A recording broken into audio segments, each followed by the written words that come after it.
Translation: Alas, has Sri Chaitanya Mahaprabhu incarnated to deliver all kinds of sinners with the exception of a king named Maharaj Prataparudra? Translation by His Divine Grace, A.C. Bhaktivedanta Swami Prabhupada. Sri Chaitanya Mahaprabhu's mission is thus described by Narottam Das Thakur. Patita pavana hetu tava avatar, mosama patita prabhu na paibe ara.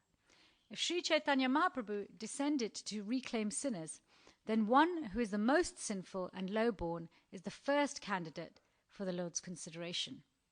Maharaj Prataparudra considered himself a most fallen soul because he had to deal with material things constantly and enjoy material profits. Sri Chaitanya Mahaprabhu's business was the deliverance of the most fallen. How then could he reject the king? The more fallen a person is, the more he has the right to be delivered by the Lord, provided, of course, he surrenders unto the Lord. Maharaj Prataparudra was a fully surrendered soul. Therefore the Lord could not refuse him on the grounds that he was a worldly pounds shillings man. Let's do Mangalarchanam and then we'll do the verses that precede this. Om Gyan Timirandisya Gyananjana Shalakaya Chakshurunmilitam Yena Tasmai Shri Gurave Namaha Shri Chaitanya Manobishtam Stapitam Yena Bhutale Swayam Rupa Gadamayam Dadati Swapadantikam Vandeham Shri Guru Shri Atapadakamalam Shri Guru Vaishnavamscha Shri Rupam Sagrajatam Sahagana Raghunatam Vitam Tam Sajivam Sadvaitam Savadutam Parijana Sahitam Krishna Chaitanya Devam Shri Radha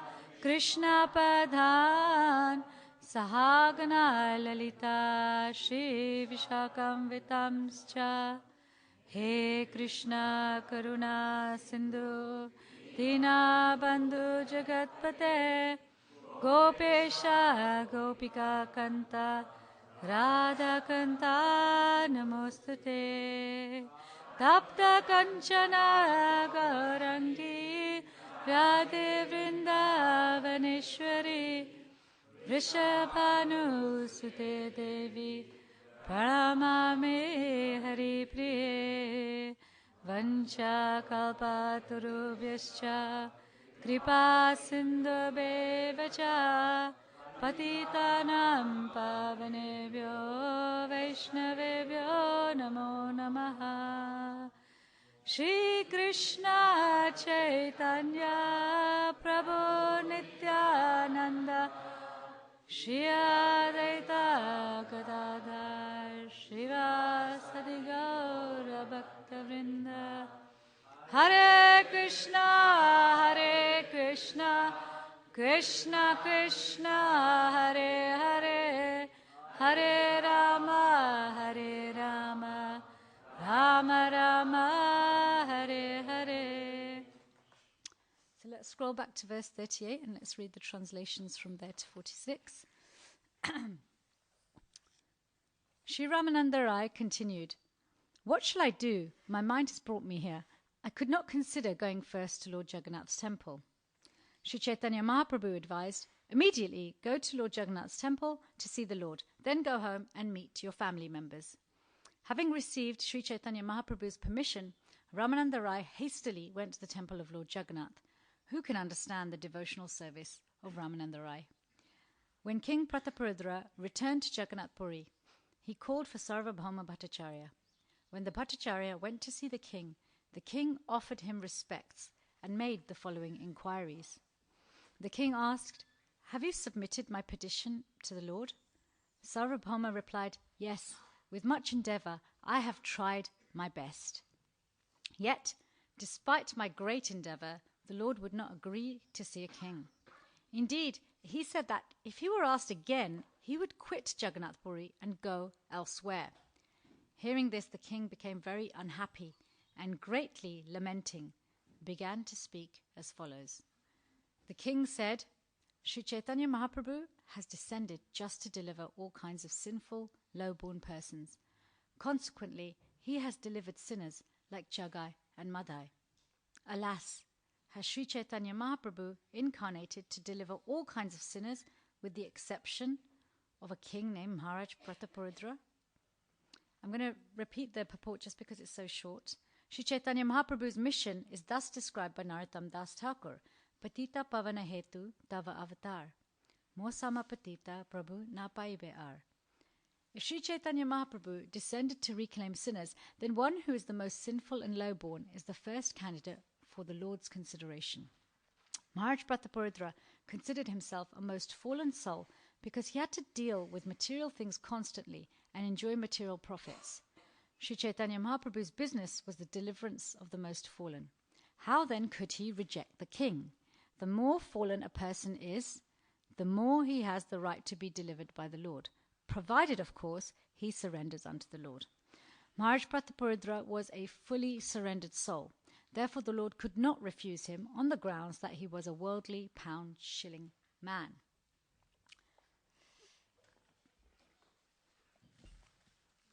These conversations between the Lord and his intimate devotees and between the devotees themselves, especially the conversations we hear in particular in the Charitamrita, they are nectarian, they're beautiful, they're heartfelt, and they're moving. But they can also be very disturbing to the human mind. One may read this, here's this king, he's lamenting, he feels excluded, right? He feels fallen. If we look at these three qualities or emotional states, if we were to assess them based on what is considered good psychological health, one would deem these to be undesirable states to be in, right? One deems it undesirable to be lamenting, to feel excluded, to feel fallen.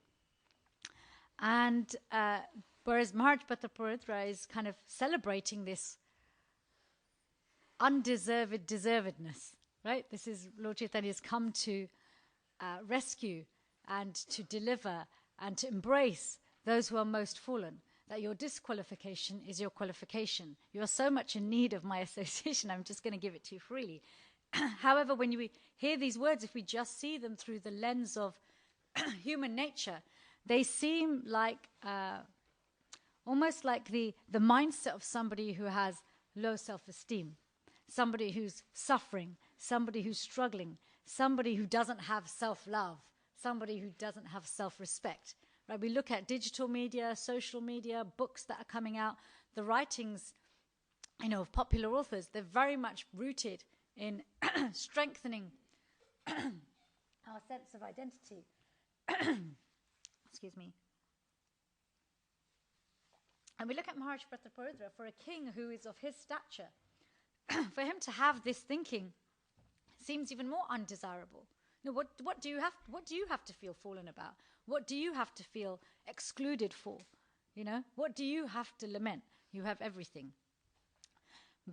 And why is it undesirable? Because in our human living, in our day-to-day life, these three states, feeling excluded, feeling fallen, lamented, we're not particularly productive in that state of mind, right? So much of our life day-to-day is based on how much can I produce, how much can I make, how much can I do, yes? And who am I? So in terms of human psychology, yes, they're undesirable, but in terms of divine thought, spiritual psychology, the mindset of a Vaishnava, these are extremely desirable.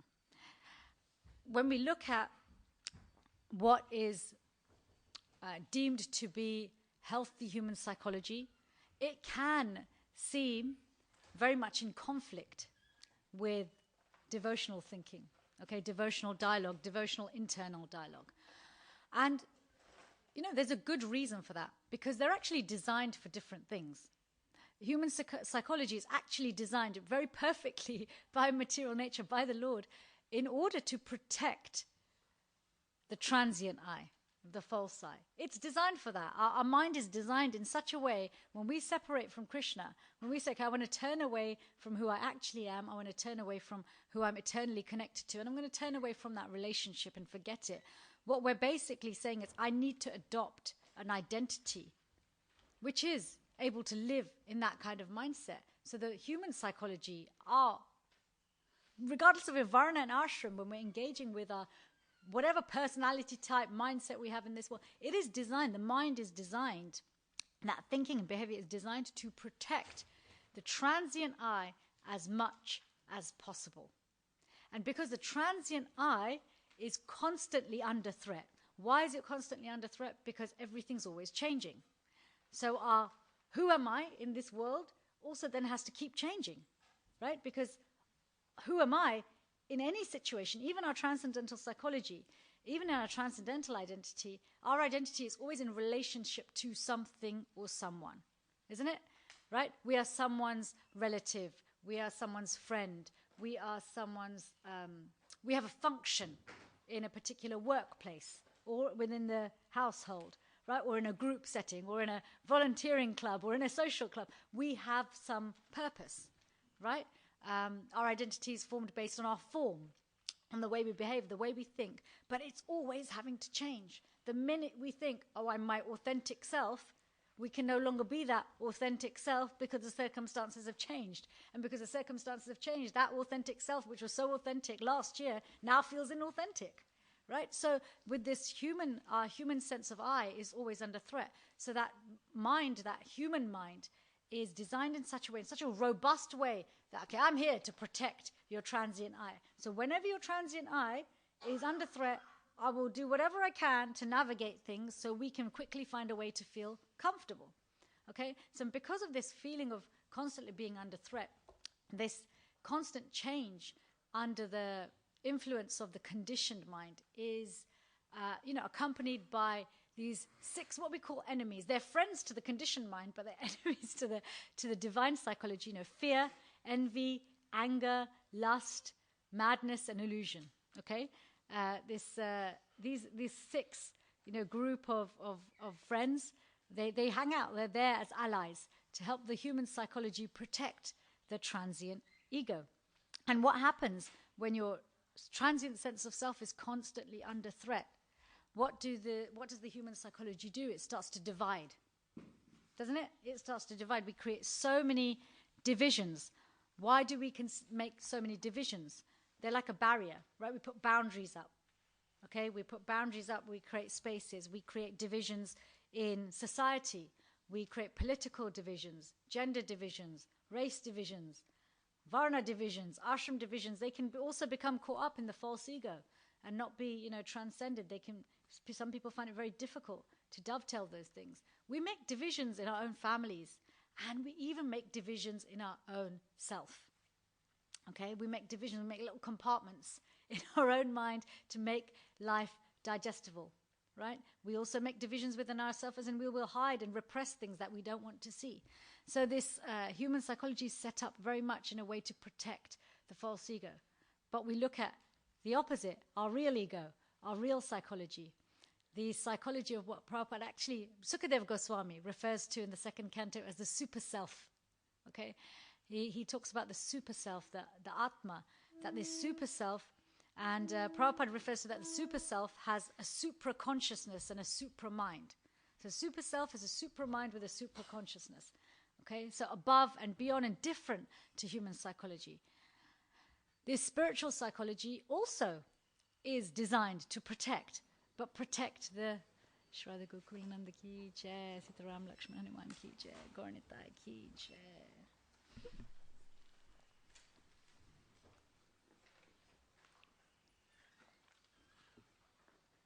So our transcendental or psychology of our supramind and supraconsciousness is there to protect the super self, the identity of our spiritual self. And the identity of our spiritual self is completely in relationship with Krishna. So anything that interferes or threatens our relationship with Krishna, immediately our supramind and supraconsciousness deals with it. So Maharaj Prataparudra, in this mood of he's fully surrendered, Prabhupada is explaining. So he's not thinking we're like an ordinary person whose only identity that's revealed to him is as a king. He is situated in his identity in relationship with the Lord. This is the Supreme Personality of Godhead he's talking about. So yes, he is lamenting because he's lamenting everything that gets in the way between him and the Supreme Personality of Godhead. Okay, this is why he's lamenting his kingliness, because right now, based on what Sarvabhauma Bhattacharya is telling him, his kingly status, his wealth, his opulence is standing between him and darshan of the Lord.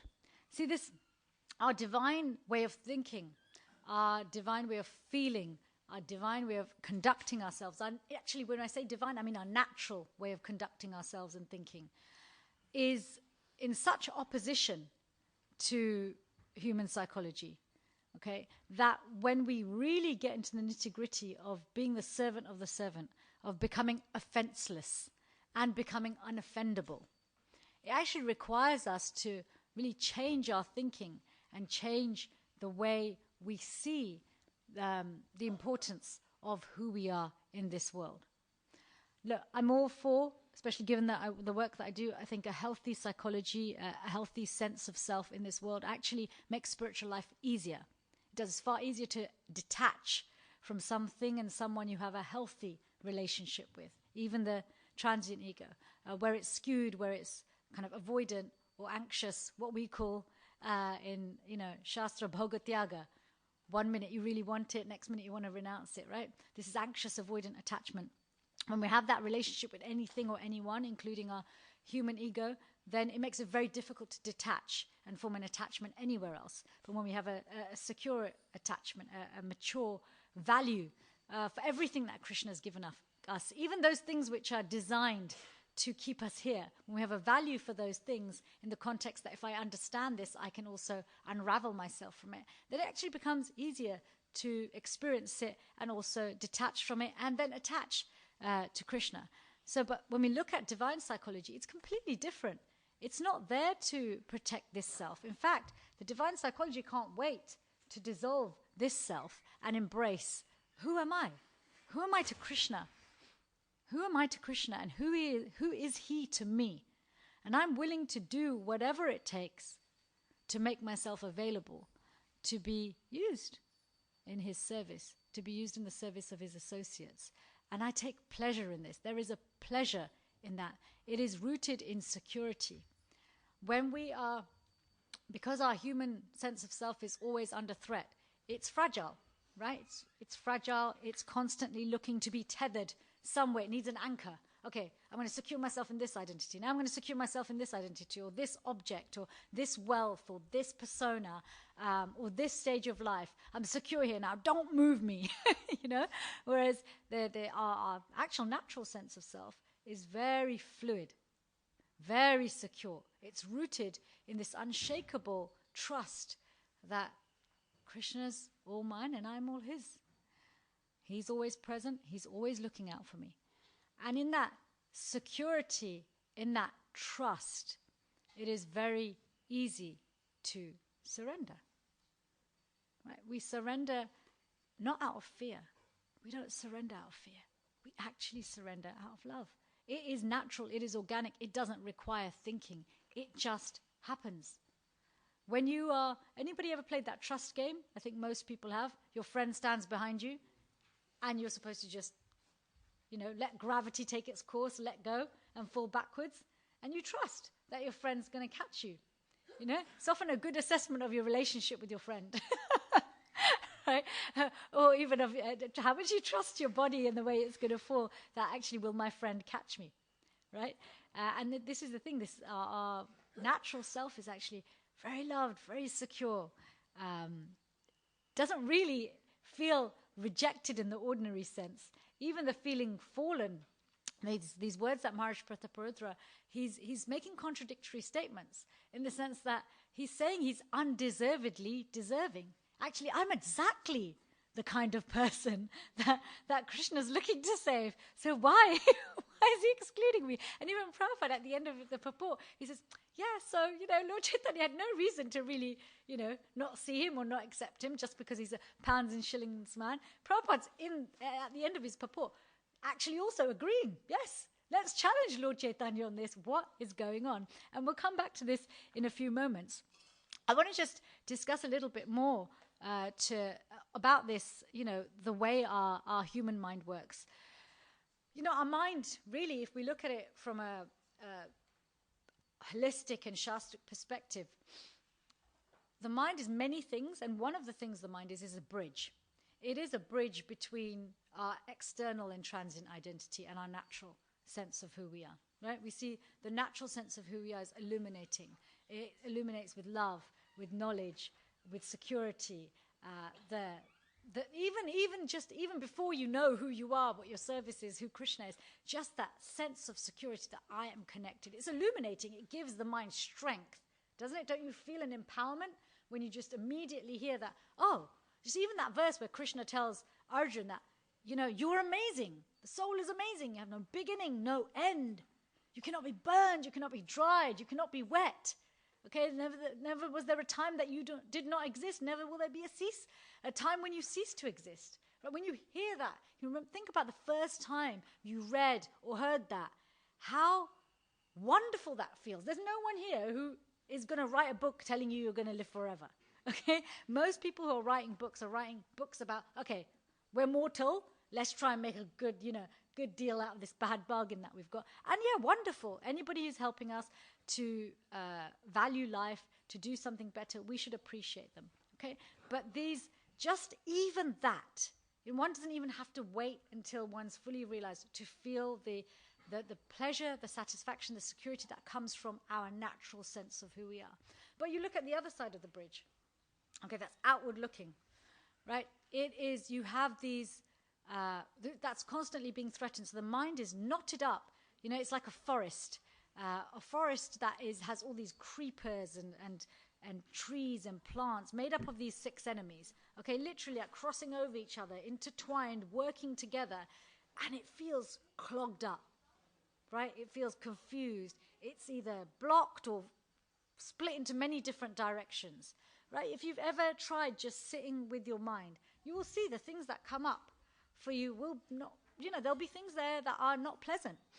When we chant japa, maybe some of you also practice some breath meditation or quiet meditation before you go into japa. It can be unnerving for some people because and actually it's unnerving for most people because it brings up thoughts and feelings which are functions of the mind and maybe even desires and aversions that we may push aside by our activity, right? We keep ourselves busy.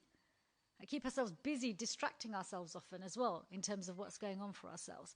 So it's like this side of the bridge is like this knotted up forest, and we want to get from one side of the bridge, the outward facing, to the more inner facing, right? How do you cut through that forest? How do we cut through this forest and get to the other side of the bridge, that side which is illuminated? And actually, as we cut through the forest, that illumination, it actually floods the entire mind.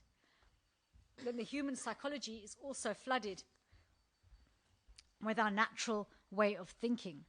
So we look at, for example, this mood of wanting to serve.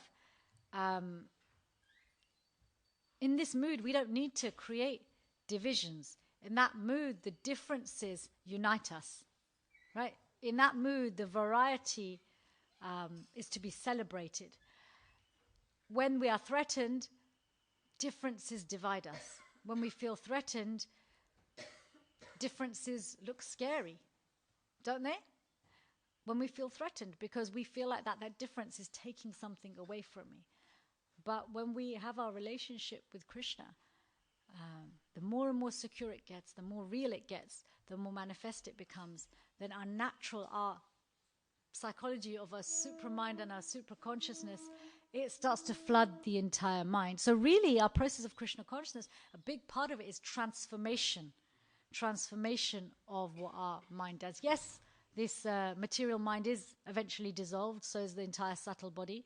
It is dissolved, but in the process of our bhakti, there is definitely a transformation that takes place. So when we read these conflicting statements that seem to be like, now, as a Vaishnav who's trying to practice self-love and self-respect in this world and trying to have a healthy ego so that I can ultimately have, be completely surrendered to Krishna, do my services externally and internally wonderfully.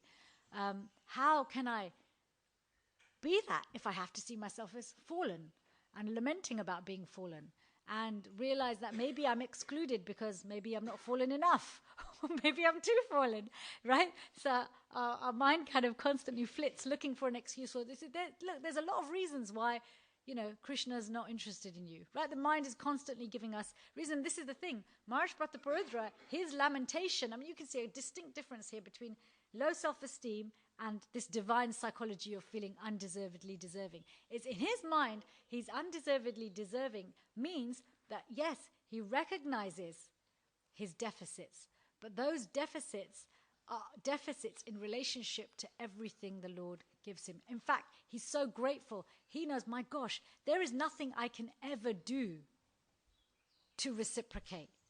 There is nothing I can ever be that will fully satisfy the Lord because he's actually already fully satisfied. And yet, he is interested in me. So that discrepancy is not rooted in, oh, poor me, I don't have enough. It's rooted in, I'm grateful. And that's why humility is rooted in gratitude. Right? You see this eagerness that Maharaj Prataparudra has comes from his humility, comes from the fact that he actually values, the Lord has taken the time, made a choice to come at a time when people are not interested in him to make himself available. Would you do that? Don't we walk around usually saying, oh, I go where I'm valued. I want to go where I'm loved. I want to serve where I'm cared for. And Krishna's coming. I want to go where people don't want to know me. Okay, they've forgotten me. They're not interested. Okay, they're doing everything that I don't want them to do. And I'm going to love them freely. And I'm going to love them so freely, they're not going to help but fall back in love with me. That's essentially what he's doing. This is Lord Chaitanya's mission.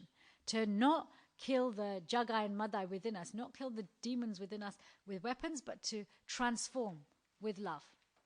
Right? We even see this in human relationships, where somebody has a relative, a child, a loved one, who's really behaving in a way which is self-sabotaging, damaging, destructive to themselves, destructive to other people. And they find that the most powerful thing to transform that person is to love them. Not reprimand them, not point out constantly their faults. Now, can you imagine if Lord Chaitanya came here with a long list of the faults of the, human beings of Kali Yuga? We'd all be like, okay, well, I don't think I'm going to take to this process because you've basically just called me a failure and told me that there's no reason for my existence and I'm completely useless to you. But no, he hasn't done that at all. What he said is, I know you're not interested in me and it's not your fault. Don't worry. What can we do? It's the times that we're in. So here you go. Have the strongest antidote to get you back to your natural state. Because actually, you know something? I know something you don't know. You actually love me. And I'm going to remind you of that. If you call my name enough times, you will reawaken that love.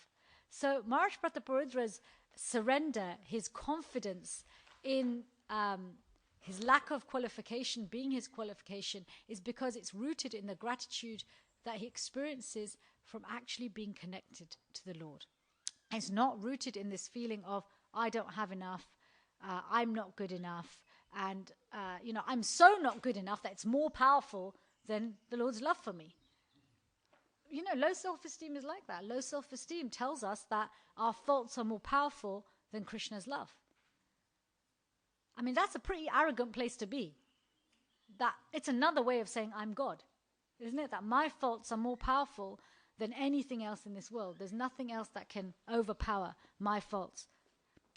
There's a short pastime with Srila Prabhupada. One of his disciples describes, he was, answering, like Prabhupada was greeting him and he was just expressing how fallen he is. And Prabhupada says, you're not the most anything. He said, I'm the most fallen, Srila Prabhupada. He goes, you're not the most anything. This. We always want to be the most something, even if it's the most fallen.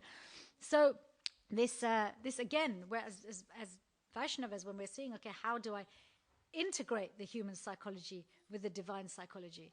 It's not a matter of integration. It's a matter of transformation.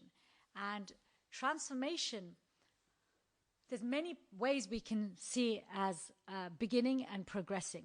Okay? So the first thing that we all do, when we first come into contact with spiritual knowledge, and particularly the knowledge of bhakti, is that we understand that our sense of who we are isn't always threatened. That the threat is an illusion. We're permanently loved. Okay, we're eternally wise and we're blissfully connected.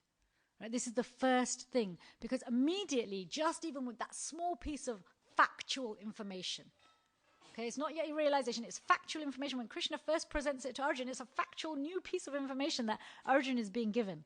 Okay, we're given this factual piece of information. It already has a powerful impact in it's aligning the human psychology with our divine psychology. This is our process of transformation, is align, make it similar, right? Let's make the human psychology similar to our divine psychology. So this is the first thing.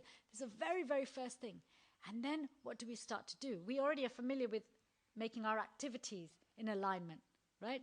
We dovetail all of our activities in Krishna's service.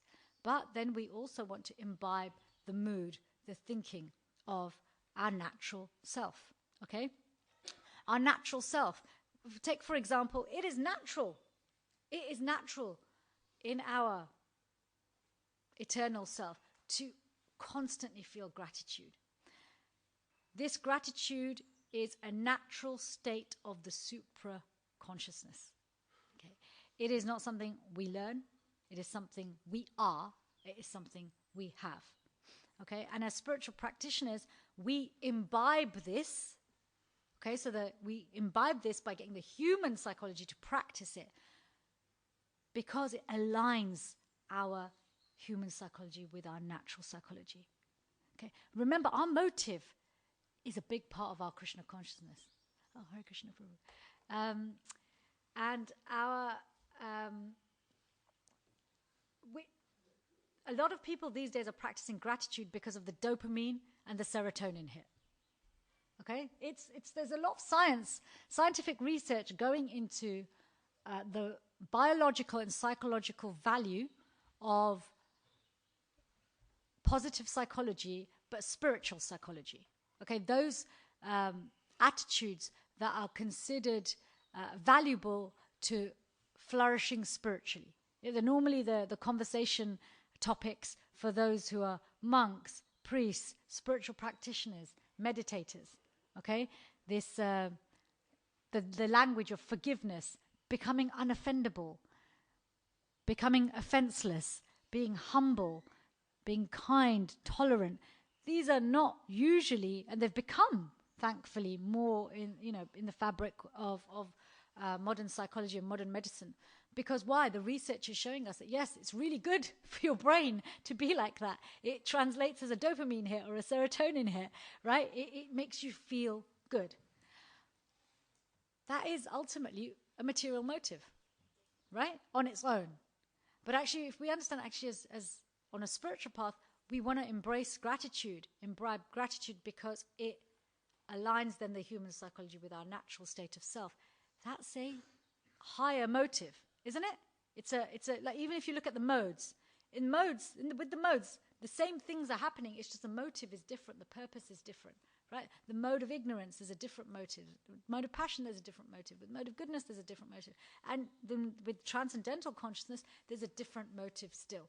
Okay, which is why we end up with so many different types of devotional service. And in this sense, when we are because we have got a culture more and more in our Vaishnava community to read outside of transcendental literature. 25, 30 years ago, even 20 years ago and 15 years ago, the culture was to primarily read transcendental literature. Now the culture has shifted. We are reading transcendental literature sometimes, and most people actually, I meet many devotees I meet now, they're reading more outside books, self-help books. And part of the reason they're reading these things is because people struggle. People are really, really struggling. The world is in a difficult place, politically, financially, emotionally, socially. I mean, climate-wise, everything is crumbling, okay?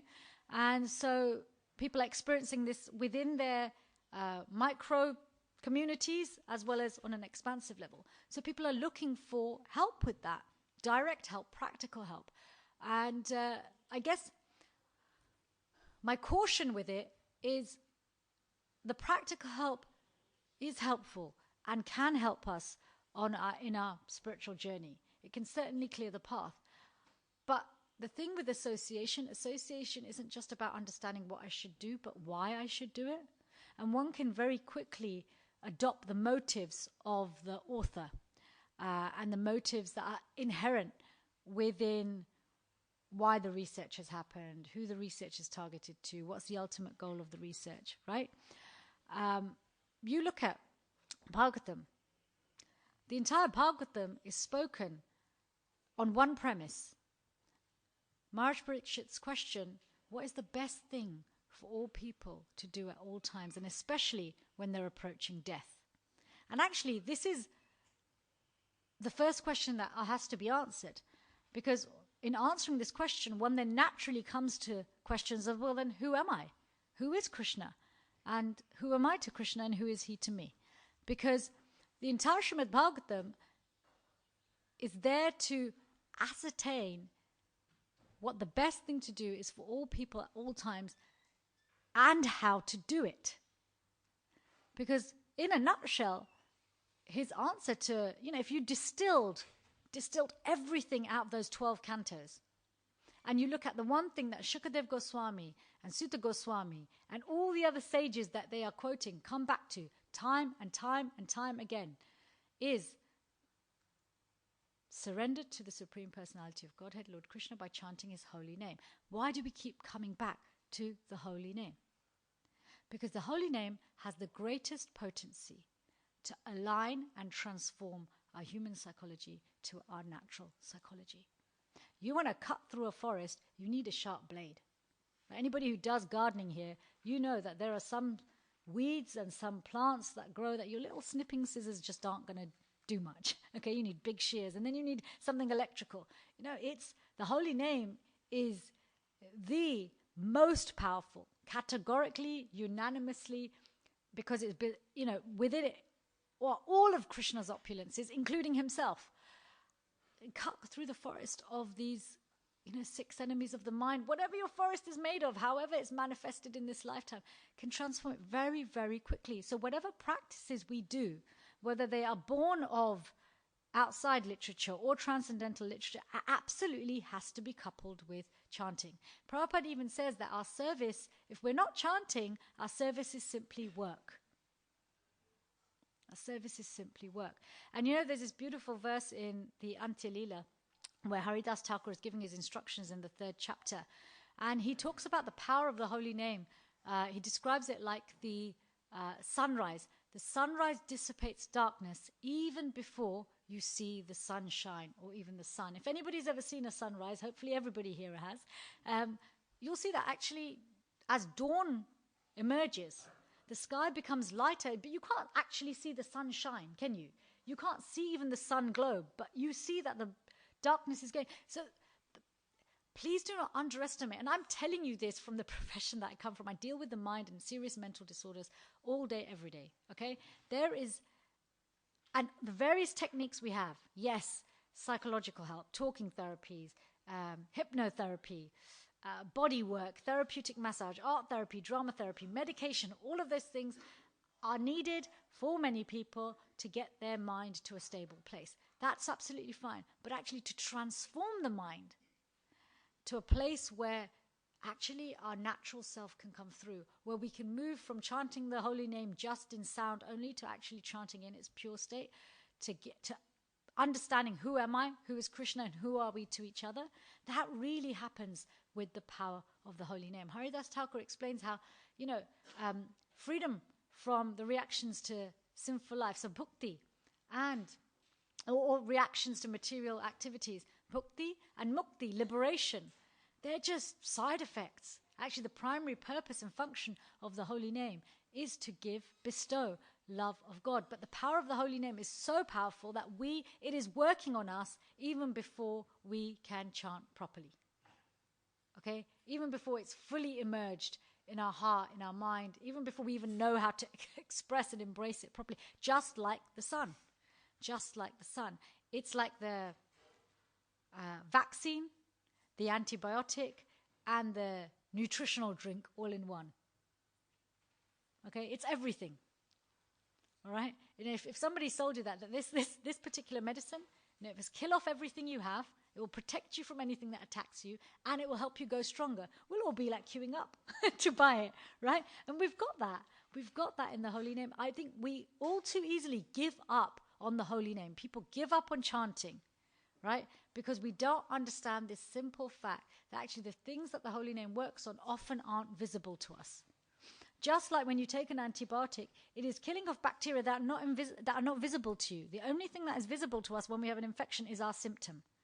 Whether that's pus, whether that's swelling, whether that's pain, whatever it is that the infection has caused, it's the symptom we go to get cured. So a lot of people come to spiritual life to get their symptoms of the distress of material life cured because we're out of place here, right? So we go, you get given an antibiotic. People, when they give up the antibiotic prematurely because like, my pain's not gone yet, my swelling's not gone yet. But actually what the antibiotic's doing is it's destroying the bacteria at a level that you can't see bacteria. You need a microscope to see bacteria. All you can see is the effect of the bacteria. So the way the holy name's working is working on, our mind has all these layers, the conscious, the subconscious, the unconscious, carrying lifetime after lifetime of memories, even the memories of this lifetime that most of us don't remember. We've had so many millions of impressions since we came into this world. And the holy name's working on clearing all of that out, all of the things that make us insecure, all of the things that tether us here, all the things, the attachments, the aversions. It's literally dealing with our anarthas at a microscopic and atomic level. Okay? To a point where, yes, we may not feel symptomatic relief straight away, but keep going. Because we're not chanting really to make ourselves physiologically comfortable or, psychologically comfortable, although it does have these benefits. All right? But because we are actually engaged in the business of I want to restore my relationship with Krishna. So then we also leave the timing up to him. We're not approaching him saying, can you please remove my distress? Can you do this along the way? And can you do this along the way? And then they're just distractions. If we're finding ourselves doing that, we can check, I'm getting caught up in my symptoms again. I'm taking the medicine. Let me keep taking the medicine rather than constantly looking for antidotes for my symptoms. So I want to just come back really to Maharaj Prataparudra and his mood. Just coming back to this pastime. The way he's inquiring from Sarvabhauma Bhattacharya, he's expressing to Sarvabhauma Bhattacharya, he's using the medium of proving that I'm undeservingly deserving to really express his eagerness to Sarvabhauma Bhattacharya. Sarvabhauma Bhattacharya is his shiksha guru in this instance, right? His guru. Our whole process of devotional service is actually rooted in shiksha. The diksha guru is our shiksha guru before they become our diksha guru. And then we have so many other shiksha gurus. We are trained and transformed through instruction. Okay? So he's already surrendered and he's expressing his enthusiasm. He's expressing his eagerness. He's expressing his determination to his spiritual master. This eagerness, surrender, determination is attractive. It's attractive to the teacher. It's attractive to the spiritual master. And so Sarvabhauma Bhattacharya, he then gives, and you'll see in the verses that ensue, you'll hear about them next week, the verses that ensue, he actually gives Maharaj Prataparudra the thing that the spiritual master bestows upon the disciple, which is the most confidential knowledge, the secret of how to come close to the Lord. But Srila Prabhupada says that actually, we chant, but the ability to chant purely is bestowed upon us by the mercy of the spiritual master, which is received by showing our endeavor, our sincerity, and our determination in our practice, in our sadhana, in our service. That never giving up no matter what, not letting our faults or our strengths get in the way. So Prabhupada says many times that actually the quickest way really to transform the mind is by the blessings of the spiritual master. Why? Because with the blessings of the spiritual master, the ability to chant properly awakens. And so Sarvabhauma Bhattacharya, in the verses that ensue, what does he tell Maharaj Prataparudra? You know what he tells him? How do you get close to the Lord? He says, okay, you know what? He's going to be dancing in front of the Rath cart. You should go there. That's how you'll meet him. He has given Maharaj Prataparudra a very confidential piece of information. Don't you think? He's given him how to access the Lord directly, even though the Lord has actually said, no.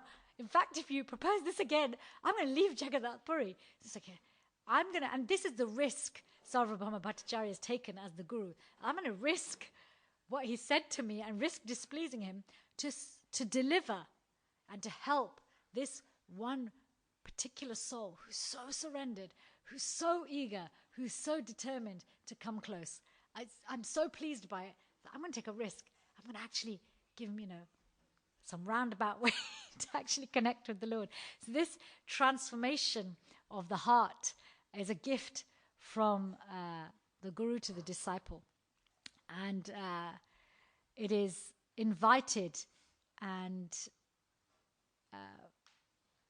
we invite this from the spiritual master when we enthusiastically, so what does Prabhupada define as enthusiasm? Is to endeavor with intelligence, when we enthusiastically execute our devotional service under the instructions of the spiritual master. This is not moving from human psychology to transcendental psychology, is not a new type of therapy, it's not mental gymnastics.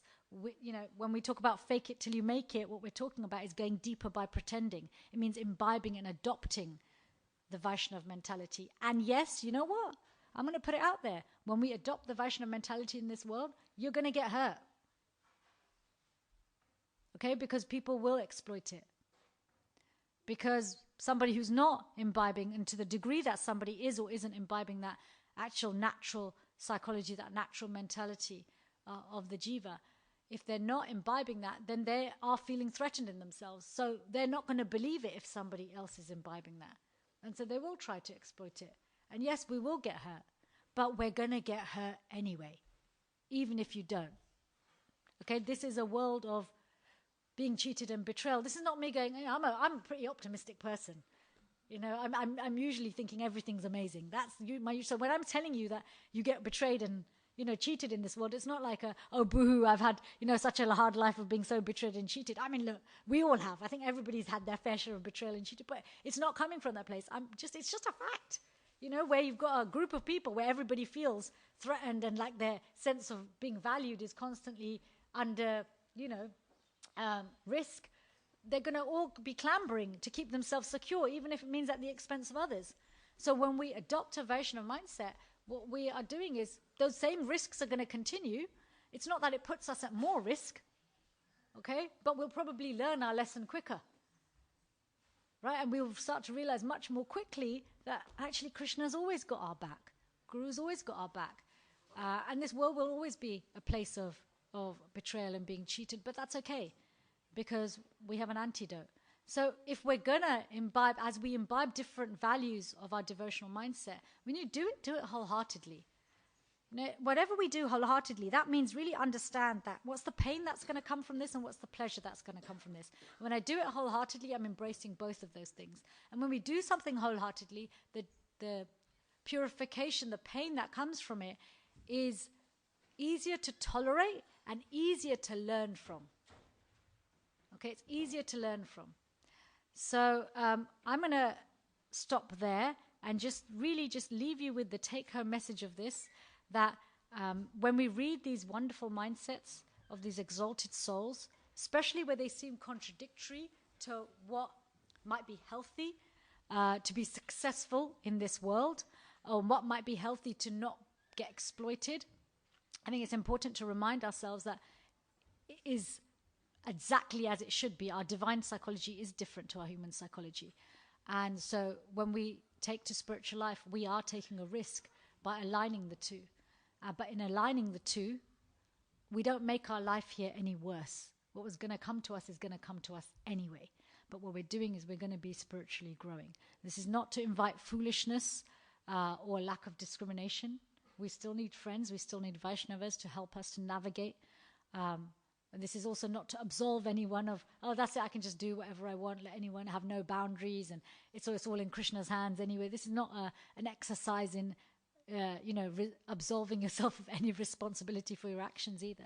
It's just really this understanding that this is our natural thinking, because our natural thinking is rooted in being fully satisfied and fully loved and fully protected, where we naturally feel the compulsion to serve, feel the compulsion to serve. So I'm going to hand over to all of you for your comments, corrections, questions, anything you have.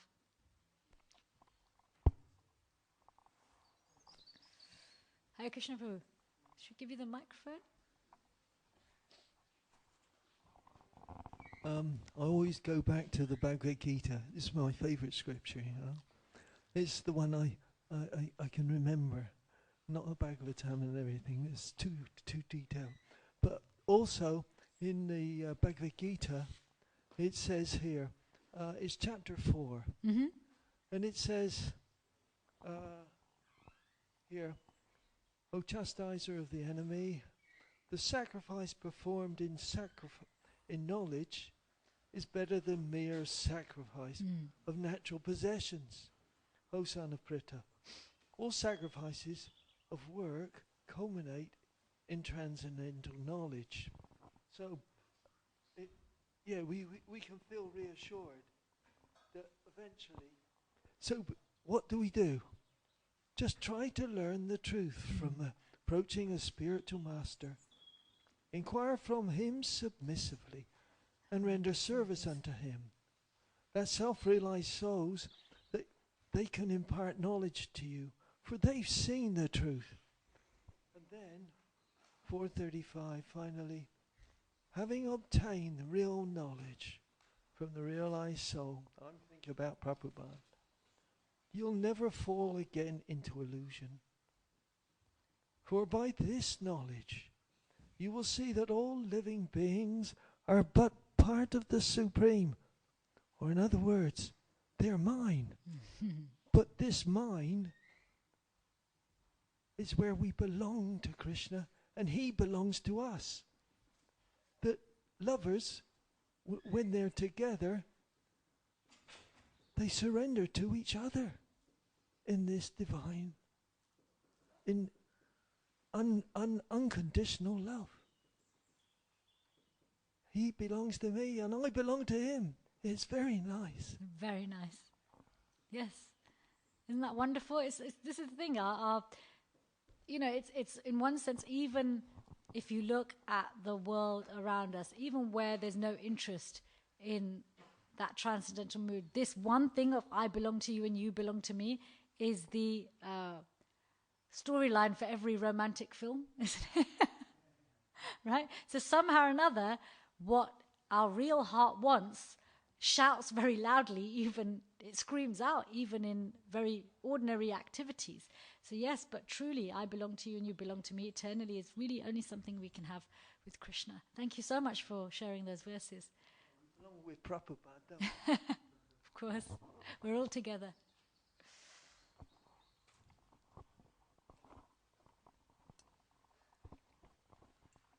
Hare Krishna. Hare Krishna. You moved. You were over there. I know, I'll just move closer to the mic. Okay. Thanks for bringing in the psychology perspective.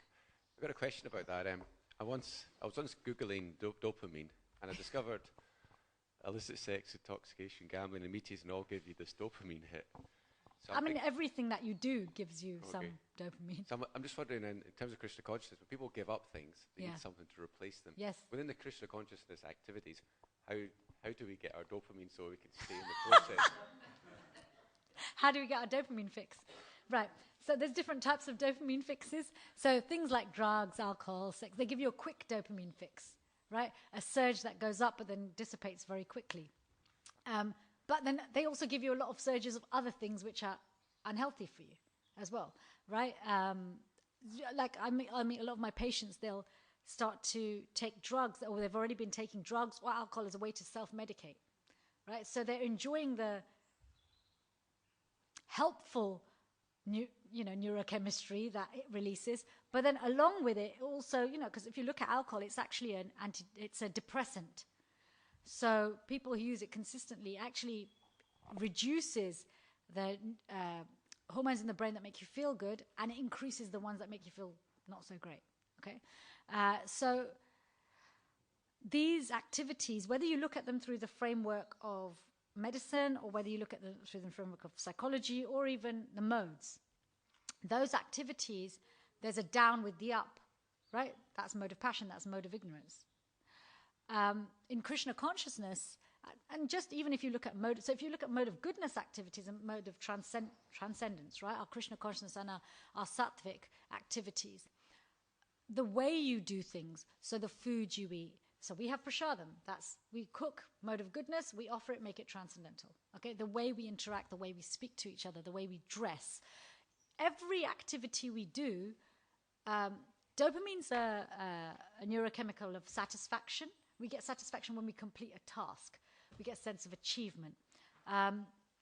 So this dopamine it's always flowing in our brain to a lesser or greater degree as we, even fulfilling our purpose, whatever it is in our relationships or services, that also creates a dopamine surge. But these surges, so if you look at the way dopamine responds in the brain in activities of mode of goodness and transcendence, it's slower to build, but it stays around longer. That's essentially the happiness of mode of goodness, right? It takes longer to achieve, but stays longer. So in our Krishna consciousness, look at this morning when Yadavar Prabhu was leading Kirtan, we were all just dancing ecstatically. That's a dopamine increasing activity. Just dancing, even if you separate from the devotion, right? And then you have the transcendental side where the joy is coming from beyond the dopamine hit. So I think it's really important for us to realize that our human happiness doesn't always reflect our transcendental happiness. There is a happiness beyond our human psychology. When we talk about happiness, sadness, anxiety, depression, in normal colloquial formats, we're talking purely about the human state of mind. There is a happiness that comes from our supramind and our supraconsciousness, which is independent of the human mind. In fact, you can be depressed and happy at the same time. The human mind can be depressed whilst an individual is transcendentally ecstatic. And we hear about this in Chaitanya Charitamrita. We have CCs full of devotees who are having ecstatic symptoms whilst their mind is in a state of lamentation, isn't it? While the human mind is in a state of lamentation. I mean, this is where the surface contradictions actually highlight just how we are not this body, right? Because you can. I've seen it. There are Vaishnavas who they get to a certain point in their Krishna consciousness where their consciousness is so transcendental that really their body can be sick, their mind can be sick, but they're in another realm. So, yeah, the dopamine fix is just one thing. We can get a dopamine fix by doing all of our activities in the mode of goodness. And when we are in the mode of transcendence, we're getting something that's, I don't know if there's such a thing as supra-dopamine, but there you go. Something that comes from a different place, which is completely independent of the brain and mind. Is that okay? Anyone else? A quick one? Anyone? Or you're all hungry for prasadam? Oh, we have one? Okay. Hare Krishna. A small comment, but a wonderful class. Thank you so much. Thank you. You mentioned fake it to make it. Yes. Is it from the Amy Cuddy book Presence? I'm not sure if you reference that. That's the author who termed this phrase, fake it to make it. And, like I'm one of the fallen souls trying to learn the ways of Krishna and fellow Vaishnavas help. So I think in a fake it to make it is having a humble opportunity, trying to learn the ways, helps to get that. Could you put the mic a bit closer, sorry? Yeah, so I'm trying to say that your humble opportunities when you get, and your humble trials, when you try to learn from your fellow Vaishnavas, or see at least, try to learn from them, helps to get to that stage. And when you are faking it, I think in a humble perspective, you're trying to learn. And when you go to spiritual masters, you try to make it. So, and when you learn and listen to the classes, it makes kind of like sense to your mind, and then you try to be in that present moment, which Krishna is everywhere and every time. So kind of like how dopamine helps is fake it to make it, and that's just a small comment. I don't know, it makes sense, but I think you're just reflecting back on when we were talking about fake it to make it. What we're saying is when faking it to making it, it's not a superficial thing. The way we in spiritual life look at fake it to make it is what we're doing is we're following the footsteps of, we're imbibing. I'm in this difficult situation. This is how my mind's telling me to deal with it. But actually, how should I deal with it in a way that is actually uplifting to my consciousness, uplifting to the other person's consciousness, and in a way that would be pleasing to Krishna?